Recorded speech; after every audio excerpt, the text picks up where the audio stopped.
Welcome, everybody, to the Global Digital Asset Regulatory Summit. I'm just going to give it 1 minute or so as we wait for our attendees to come in. Some of you are watching in the live stream, some of you are watching in the webinar itself. Welcome all, welcome from all over the country, or from all over the world. We have just under 500 who are tuning in today, half from Australia and half from the rest of the world. So welcome to the Global Digital Asset Regulatory Summit here in Australia. My name is Amy-Rose. I'm the CEO of the Digital Economy Council of Australia, and we're the peak industry body advocating for the businesses and the technologies that underpin our digital economy, including digital assets, blockchain, AI, and intersecting technologies. Before we begin, I just want to start with a little bit of gratitude for those who have supported us. That's our partners and our speakers, those who have joined us across government, Treasury, ASIC, and our MPs and our Assistant Treasurer who will be speaking shortly.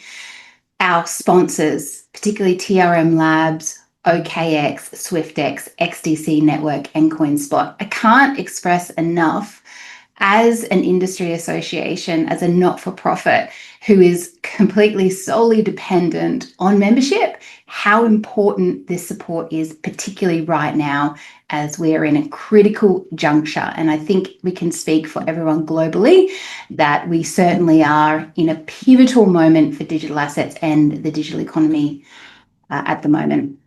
So this is our second summit, and it is, you could probably think of it as tuning into a second season. For those who have watched season 1 from 2024 on YouTube, it's a very interesting contrast, and the plot has certainly thickened. If you have some time, have a look at, particularly the US conversations back in early 2024, where, it's just a very different landscape at the moment, and some would attribute that to the momentum over in the US, and some would attribute just to the flow and the general path that everyone is on to understanding the different frameworks, the opportunities, and the friction points as we build out the digital asset regulatory regimes globally. So we are going to welcome now Dr. Daniel Mulino to the stage to formally open the event and to share some remarks. Dr. Daniel Mulino is Australia's Assistant Treasurer and the Minister for Financial Services. And Dr. Mulino is an economist by training with a long career focused on fiscal policy, governance, and financial regulation. Since his appointment, he has been actively involving himself within the digital asset industry and across many different verticals. There's been a few bills cross his desk, and he hasn't been here very long at all. So we are very grateful for his engagement and for joining us today. He has a very busy schedule. So it is our absolute pleasure to welcome him to open today's summit. So I'm going to welcome Dr. Daniel Mulino to the stage. Oh, thank you very much. Well, look, it shows the great technological proficiency of DECA that you've managed to get me in, despite my technological ability to make constant errors. So I'm really glad to be here today at this very important conference. Can I firstly just say good morning to everyone and welcome to the Global Digital Asset Regulatory Summit. Can I also pay my respects to the traditional owners of all the lands that we're meeting on, and pay my respects to elders past and present. It's a great pleasure to be able to be here today to open this summit. I'd like to thank the Digital Economy Council of Australia for once again hosting this very important event. And in particular, can I acknowledge Amy-Rose Goodey, the CEO of DECA, but also all of her team. I know how much hard work would have gone into the preparation of such a significant event. And can I also reiterate Amy-Rose's acknowledgement of all the sponsors, which are obviously critical to making important events like this possible. I understand that there are 450 registered participants, a very significant number in Australia and a very significant number globally, and that reflects the importance of the issues that you're going to be discussing today. This event is a great opportunity for policymakers, regulators, and industry leaders to compare approaches and share ideas as governments around the world are moving towards greater regulatory clarity. Really importantly, today, the Australian government has released exposure draft legislation for the digital asset platform reforms, which I know so many of you have been waiting for a long time. This is a preliminary version of the legislation, and we are seeking stakeholder feedback on its effectiveness and clarity before proceeding further. The final legislation will introduce a new framework for digital asset businesses in Australia. It will do so by extending existing financial services laws, but in a targeted way. It will be the cornerstone of our digital asset roadmap, which was released in March. This is about legitimising the good actors and shutting out the bad. It is about giving businesses certainty and consumers confidence. It is about working with industry, regulators, and the broader community to make Australia a leader in the global digital asset ecosystem. Our approach is informed by similar moves in peer jurisdictions, such as the United States, the European Union, and the United Kingdom. By aligning with international best practice, Australia can boost the global competitiveness of our digital assets sector. I appreciate that the industry has been waiting patiently for this moment. I thank you for your support in getting us to this milestone.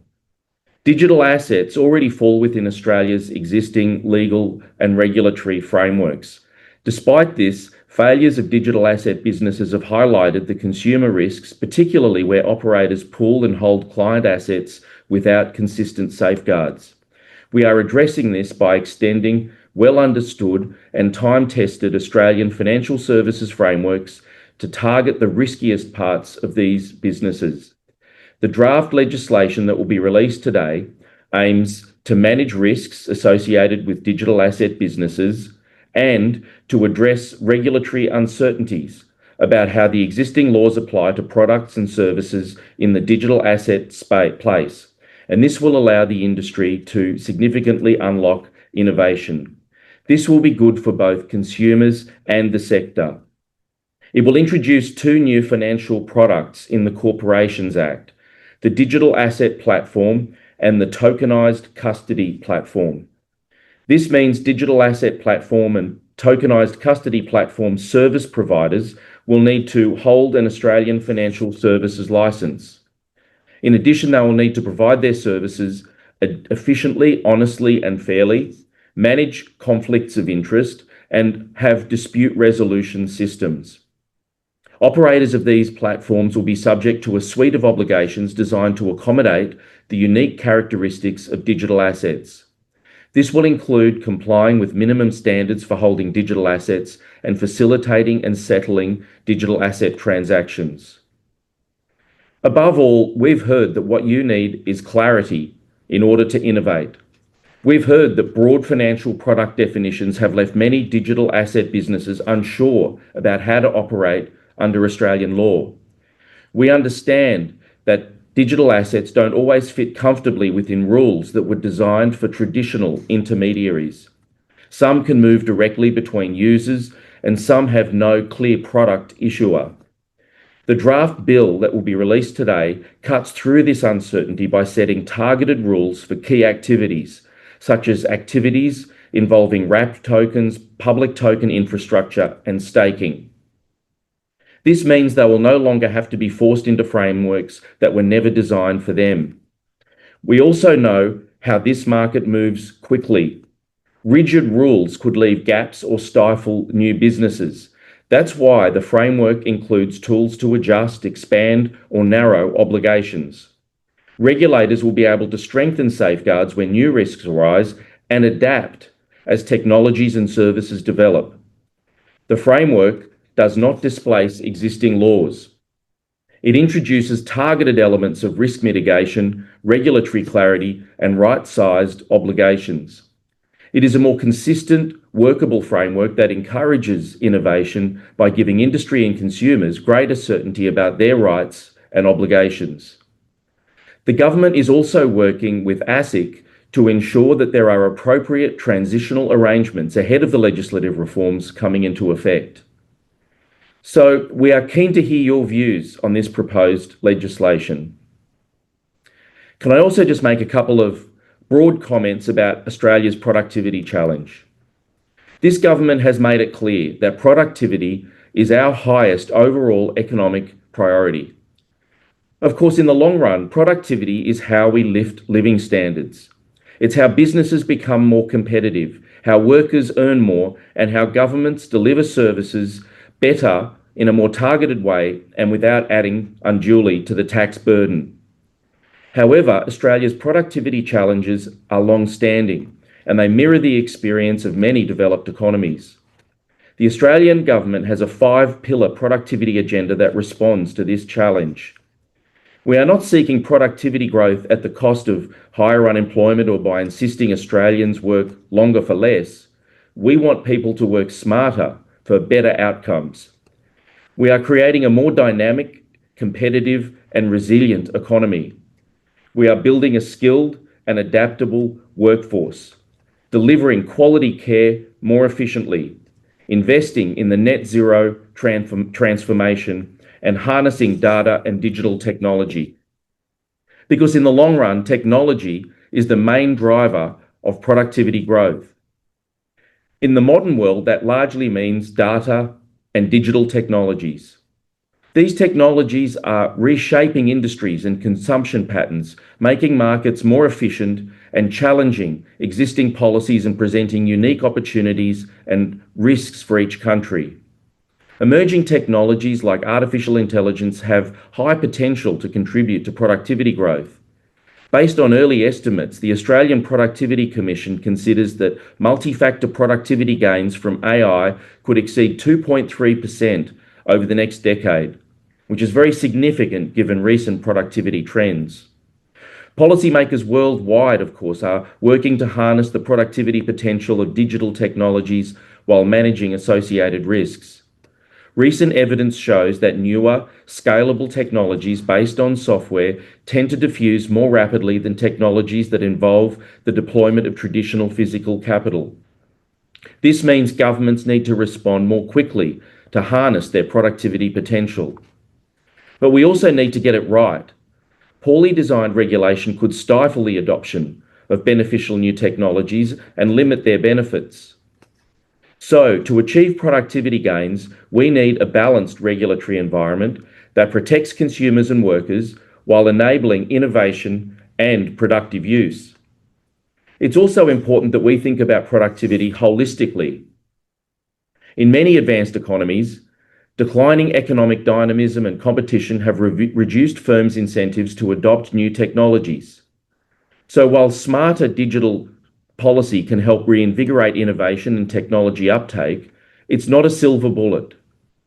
Government's role is also about ensuring our workforce has the skills to use new technology as it emerges. Our markets are set up to use it to drive prosperity, and we apply it to drive down the costs of things like energy and government services and drive up the quality of outcomes for consumers. The Productivity Commission's 5-pillar inquiries will help identify the next round of productivity reforms, including ways to harness data and digital technology to improve outcomes in these areas. Productivity, of course, was a key theme of Australia's Economic Reform Roundtable last month, which I attended.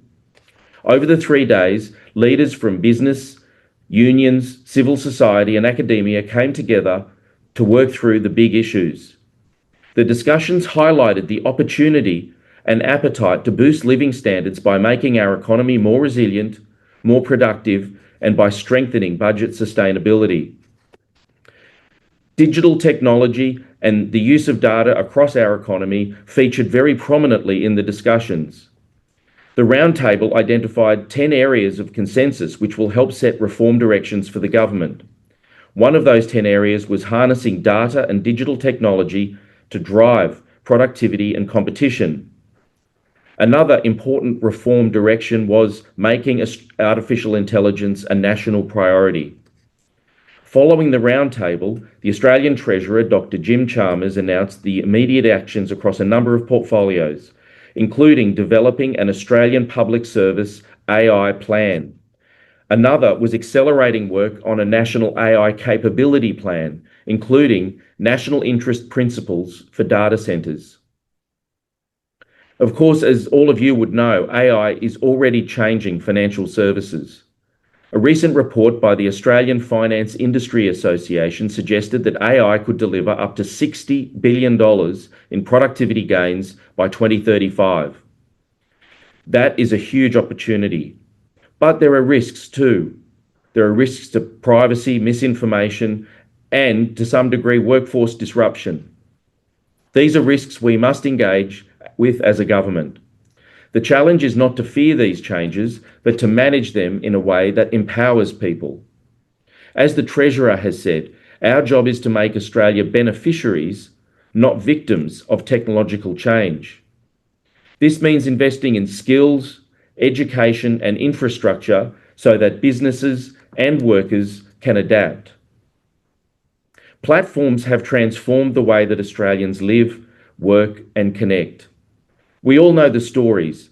Apple originating from a garage, Netflix posting out DVDs, and Amazon selling books online. They all started out as somewhat scrappy outfits, and now look where they are. We don't begrudge their success, we welcome it and its effect on the economy overall. Every business in this room, of course, dreams of scaling up just like that. As markets mature, the risk is that size turns into dominance. A handful of firms now sit at the centre of services like search, app stores, and social media. A 5-year inquiry by the Australian Competition and Consumer Commission showed how these firms can sometimes tilt the field through high commissions, closed systems, or favouring their own products. This can make it harder for the next wave of innovators to break through. It can make it harder for new entrants to compete, to drive prices down, and to give consumers more choice. Australia's competition laws weren't built for today's fast-moving digital economy. And that's why we're introducing a new digital competition framework with rules that let regulators step in early before harm is done and not years down the track. Platforms with significant market power will face clear obligations, which we look forward to consulting on further. Other countries are already moving this way.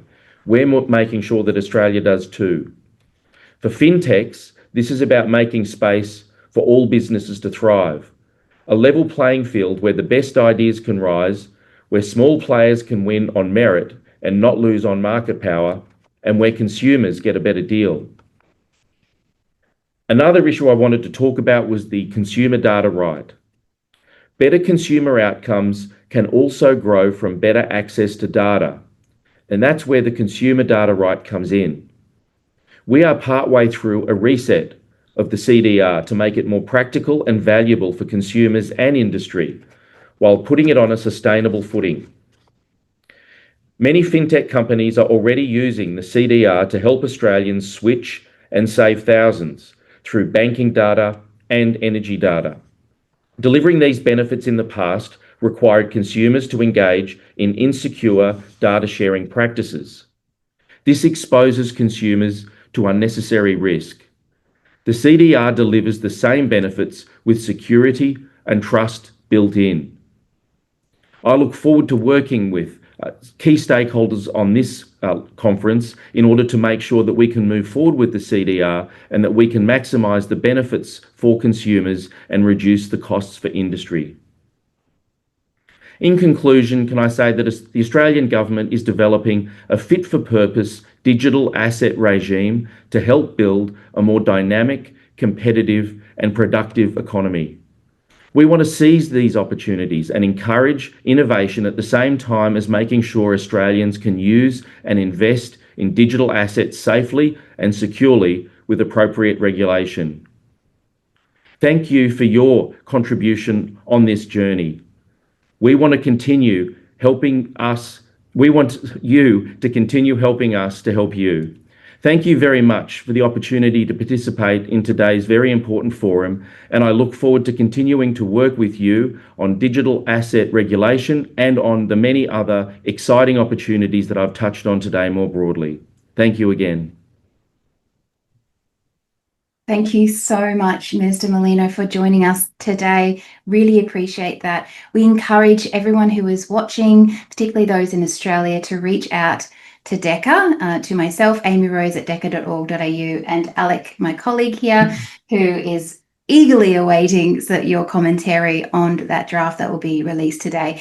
Thanks again, Dr. Daniel Mulino. We really appreciate your time. Thanks, Amy-Rose, and everyone online.